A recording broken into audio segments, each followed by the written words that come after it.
Faton mbi supet e butes janë disa vepra penale. Është ajo armbajtje pa leje, prishje rend dhe qetësisë dhe të tjera. Mendon që fakti që ai u vetë dorëzuan tek organet e rendit do ta zbusë mbase edhe dënimin e tij, në rast se merret një vendim për t'u dënuar? Jo, absolutisht, kjo nuk e zhvesh nga fajësia e përdorimit të armës, sepse nuk ka të bëjë asgjë. Thjesht kjo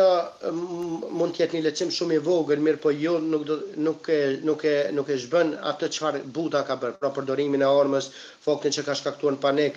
dhe rrezik në publik dhe ka shkuar e ka sulmuar njeriu në vendin e tij të punës. Pra, këto tre akuza nuk mund të justifikohen. Thjesht kjo mund të jetë një lehtësim procedural, mirë po asgjë fundamental në aspektin fundamental nuk ose e lehtëson diçka.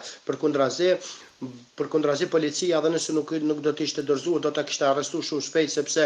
e kishte rrethuar gjithë perimetrin e vendit, kështu që e kishte shumë, si më thonë, të pamundur dhe të largohej, sepse edhe ishte identifikuar si person. Buda nuk është një person jo publik që mund të fshihet. Ai ku do të shkonte njerëzit do ta kishin njohur dhe do ta kishin njoftuar policinë, kështu që e kishte si thua edhe të detyruar, po them kushtimisht, për t'u vetë dorëzuar. Faton kohëve të fundit, po shohim që shumë artistë janë duke përdorur edhe armën, si vetë mbrojtje apo edhe kërcënime ndaj të tjerëve. Si po e sheti këtë gjendje të estradës tonë, sepse ishte edhe herën e fundit Gjesi i cili kërcënoi një kompani, tash është rasti i Butës, çfarë po ndodh me estradën tonë, pse gjithë këto armbajtje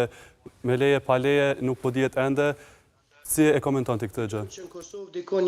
dikon janë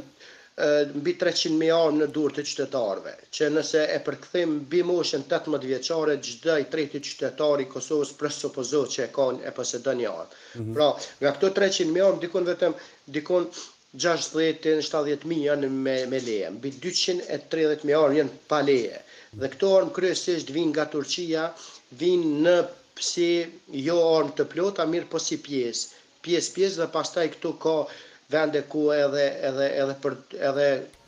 taman bën siç duhen armët edhe pastaj edhe bën tregti me një pjesë të madhe,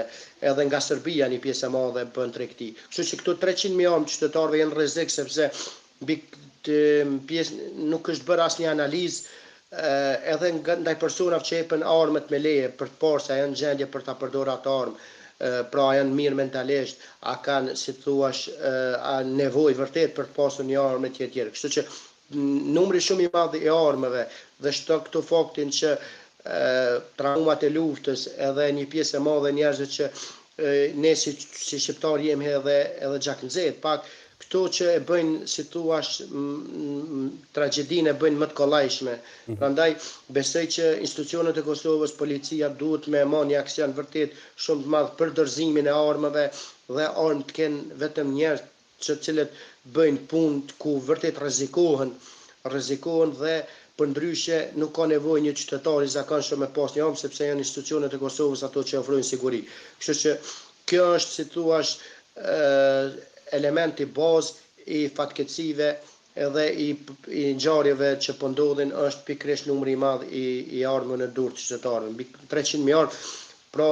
presupozohen që janë në dorë të qytetarëve të Kosovës dhe kjo është vërtet alarmante duke pas parasysh që një popullsi me 1.5 milion është shumë e tmerrshme dhe kjo edhe sa e shton mundësinë që të ketë viktima edhe në të ardhmen. Kështu që fatkeqësisht numri i viktimave dhe i ngjarjeve tragjike vetëm sa po shtohen në vendin tonë. Kështu që besoj që institucionet e Kosovës duhet me qenë më konsciente dhe më vigjilent në mënyrë që të bëjnë aksion siç ka qenë edhe më herët, pra që qytetarët dorëzojnë armët dhe çdo qytetar i cili arrestohet me një armë të ketë vërtet një dënim jashtëzakonisht shumë të madh, jo me burg, mirë po me gjop, se një shqiptar vetëm kur e prek në xhep, atëherë, si më thon, merr vesh, për ndryshe është shumë problem. E qartë. Faton Buta është në parabërgim për 48 orë, por kur pritet që të dalë para gjykatës dhe mbase të merret edhe një vendim përfundimtar për të? Pra Buta pritet nesër diku nga ora 10-11 e mëngjesit, pra pritet që të del në gjyq këto në gjykatën themelore në Ferisaj, bashkë me personin tjetër dhe unë besoj që sipas asoj që e kam parë Buda, spaku do t'i vazhdojë paraburgimi për një muaj të tjerë, ndërsa personi tjetër mund të lirohet për shkak se ka qenë i sulmuar dhe nuk është person që ka pas armë ose diçka tjetër. Kështu që mendimi im edhe mbas të përvojës që e kam në këtë drejtim, besoj që Buda do të merr 30 ditë paraburgim, ndërsa personi tjetër me shumë mundësi mund të lirohet. Kështu që nesër pritet pra që në ora 10 ose 11 e paraditës pra të ketë një seancë këtu në gjykatën themelore Ferizaj. Si mendon që do të jetë edhe reagimi i pronarit të lokalit, Fatan? Po, pronari ende nuk është se ka dhënë informacion, unë e kam pas informacionin në momentin kur ende pa dalë në media, e kam pas informacionin që është i përfshirë Buda dhe është i përfshirë në një me personin, pra vetëm pas 5 minuta që ka ndodhur ngjarja, unë kam pas informacionin pra për gjithë këtë ngjarje që ka ndodhur, derisa personi pra pronari i kafeterisë është sipas atësoj që unë kam informacion është që ka thënë se ka qenë thjesht i sulmuar dhe ka sulmuar në vendin e punës, kështu që ai gjithmonë është paraqis si viktim karshi Budës, i cili në këtë rast cilësohet edhe nga pronari si agresor i cili ka shkuar për ta sipas tij për ta goditur në vendin e tij të punës. Kështu që këto janë deklaratat fillestare që janë dhënë në polici, mbetet për të zbardhur